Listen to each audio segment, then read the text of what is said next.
दोस्तों, मेरा नाम है कुमकुम बिनवाल। क्या अब राहुल गांधी को थाने घसीटा जाएगा? क्या पुलिस राहुल गांधी को थाने बुलाएगी? सवाल उससे भी बड़ा ये कि क्या बीजेपी के आईसीयू वाले मंत्रियों की पोल पट्टी खुलेगी? आखिर संसद के अंदर के सीसीटीवी फुटेज के अंदर कौन सा राज छुपा है कि उसे जारी नहीं किया जा रहा? दोस्तों, संसद के अंदर का सीसीटीवी, इसको लेकर क्या पहली बार सवाल खड़े हो रहे? नहीं, पूर्व में भी कुछ वक्त पहले भी संसद के अंदर के सीसीटीवी को लेकर सवाल उठाए गए थे। तब भी विपक्ष ने सवाल उठाए थे, अब भी विपक्ष ने सवाल उठाए हैं कि आखिर संसद का फुटेज जारी क्यों नहीं किया जा रहा।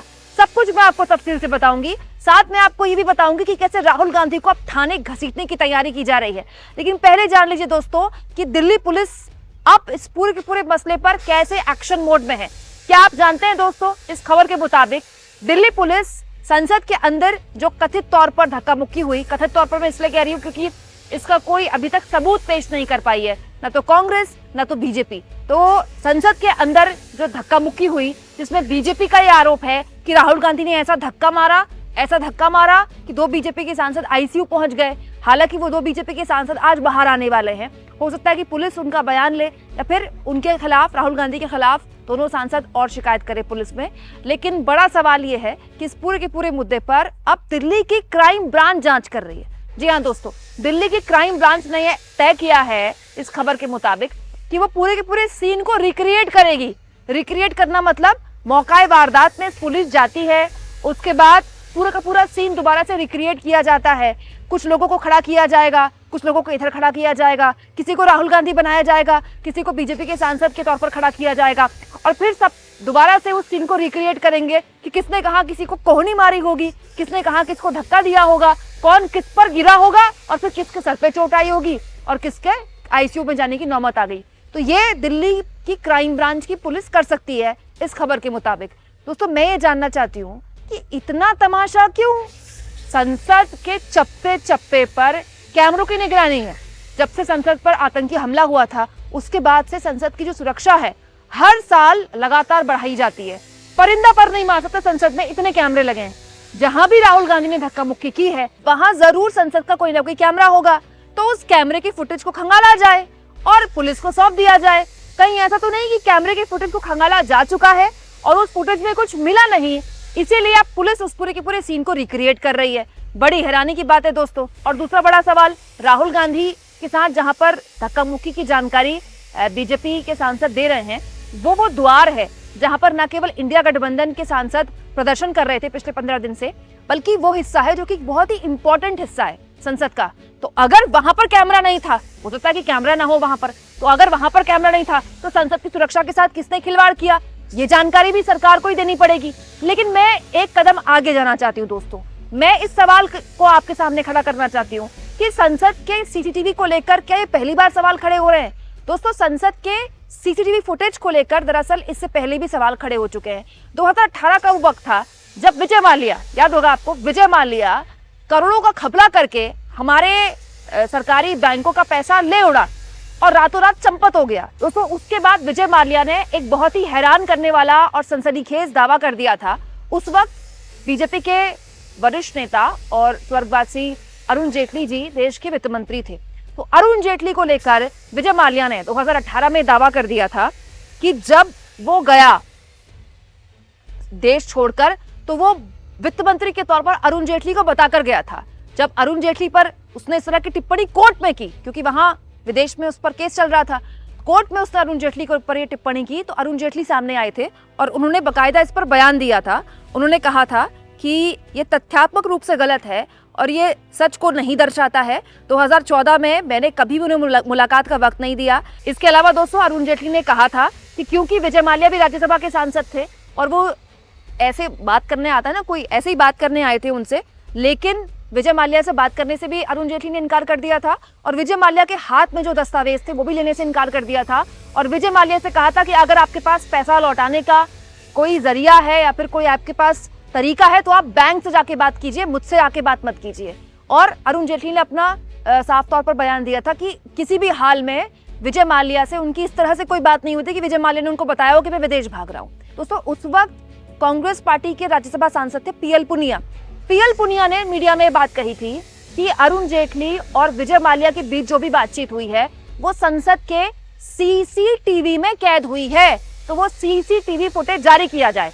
पीएल पुनिया ने तब भी वही बात बोली थी जो आज कांग्रेस पार्टी के तमाम नेता, कांग्रेस पार्टी के तमाम सांसद मांग कर रहे हैं कि संसद टीवी का सीसीटीवी फुटेज जारी किया जाए। ना तब जारी किया गया, ना अब जारी किया गया, लेकिन उसके अलहदा सब कुछ किया जा रहा है। आप सोचिए दोस्तों, इस पूरे के पूरे मसले पर महिला आयोग सामने आ चुका है। महिला आयोग ने स्वतः संज्ञान ले लिया है और राहुल गांधी के खिलाफ ओम बिरला को बकायदा चिट्ठी लिख दी है।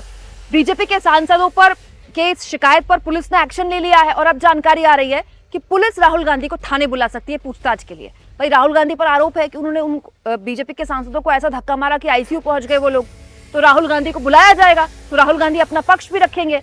जाहिर तौर पर हमें दिल्ली पुलिस पर भरोसा है दोस्तों, दिल्ली पुलिस से शानदार पुलिस कोई है नहीं देश में, तो दिल्ली पुलिस दोनों पक्षों को सुनेगी। लेकिन मैं ये जानना चाहती हूँ दोस्तों कि दिल्ली पुलिस की क्राइम ब्रांच इस मामले को इतने सीरियसली ले रही है, जो कि बहुत अच्छी बात है, क्योंकि हमारे संसद के अंदर धक्का मुक्की होना किसी भी हाल में कोई अच्छा संदेश तो गया नहीं, ना तो देश में ना विदेश में।